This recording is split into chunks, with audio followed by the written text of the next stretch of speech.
the government's response to a record-setting hurricane season, in particular a controversial contract to restore power to storm-battered Puerto Rico, will be in the spotlight in the coming week.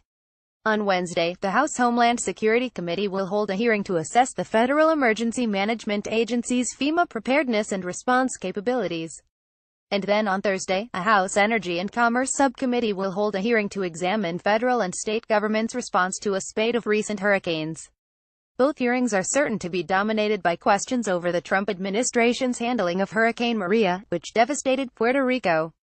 As of Friday, more than 73% of the country was without power and 22% without clean drinking water, lingering problems that have raised questions about the government's preparedness and recovery efforts.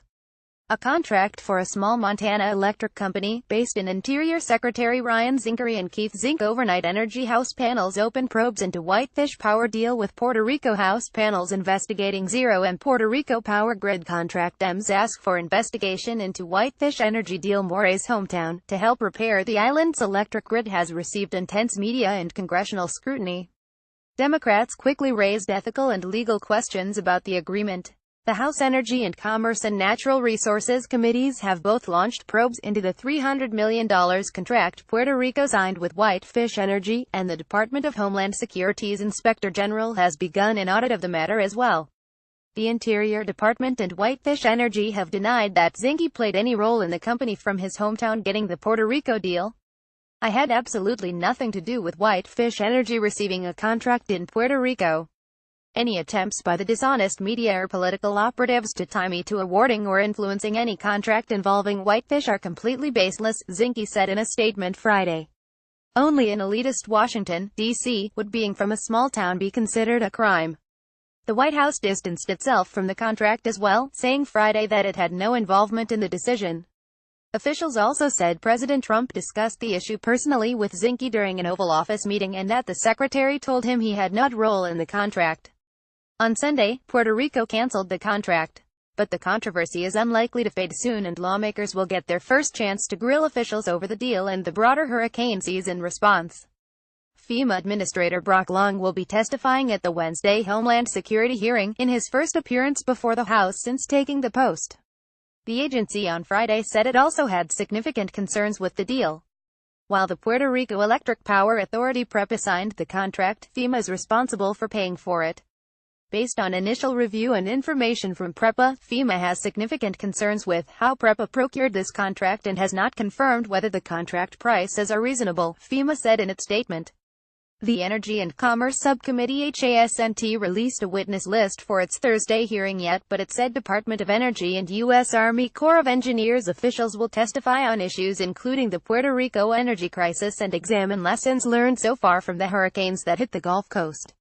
Maria was only the last in a string of high-profile and devastating storms during the Atlantic hurricane season that impacted the U.S. Hurricane Harvey dumped a record amount of rainfall on parts of Texas and Louisiana in August when it became the first major hurricane to hit the U.S. in 12 years. Irma followed in September, barreling across Florida. The state's initial preparedness and response brandished Gov. Rick Scott's credentials ahead of a potential Senate run.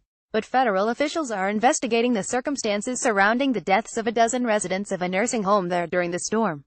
While these hurricanes wreaked havoc in communities across our nation, they also raised a series of questions that the subcommittee plans on digging into at next week's hearing. Rep. Fred Upton RMICH, the chair of the subcommittee, said in a statement. From fuel supply disruptions to electricity outages, I'm looking forward to hearing from our panel of witnesses to help inform our efforts so we can identify infrastructure vulnerabilities to be better prepared for future storms. Both the House and Senate will be in session in the coming week.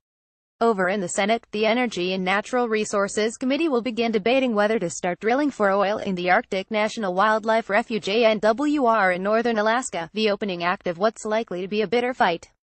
The committee will hear testimony on drilling in ANWR on Thursday, the first hearing since the Senate passed a budget outline last week directing committee members to find $1 billion in new revenues over the next decade. ANWR drilling is likely to be the main vehicle for delivering those revenues. But Democrats have pledged to fight efforts to open up any part of the 1.5 million acre refuge for drilling. But Senate Energy and Natural Resources Chairwoman Lisa Murkowski, Trump's Senate oversight holiday must end. Hannity, GOP senators who want back Trump should resign. Pence breaks tie to nix Obama-era consumer arbitration rule. Maury Laska is a longtime supporter of drilling in ANWR, and many in the drilling sector consider this the best chance in a decade to begin exploring for oil there. When ANWR was established, it was recognized that there were areas that were appropriate for wilderness, and there were areas that were appropriate to be reviewed and considered for their exploration and production potential, Murkowski said during floor debate over the budget earlier this month.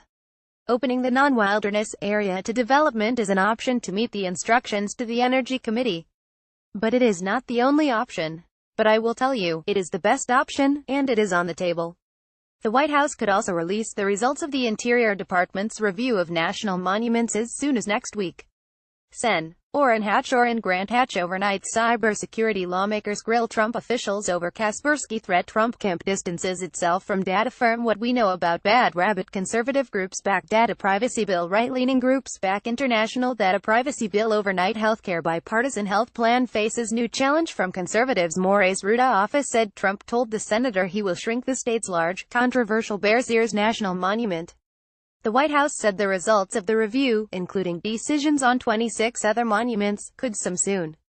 Recent stories: Trump to shrink Utah National Monument. House panels investigating $300 million Puerto Rico power grid contract. Good ops senators ask Trump for meeting on biofuels mandate. Trump nominates mining engineer to be top federal coal mine regulator. EPA head cites unprecedented threats to justify security. EPA plans to streamline air pollution permittings, and one mayor calls to void contract awarded to tiny Montana company. Senate sends $36.5 billion disaster relief bill to Trump's desk. Interior proposes raising fees at popular national parks. Climate change already costing government billions. Everything you need to know about the coming Trump Arctic drilling debate.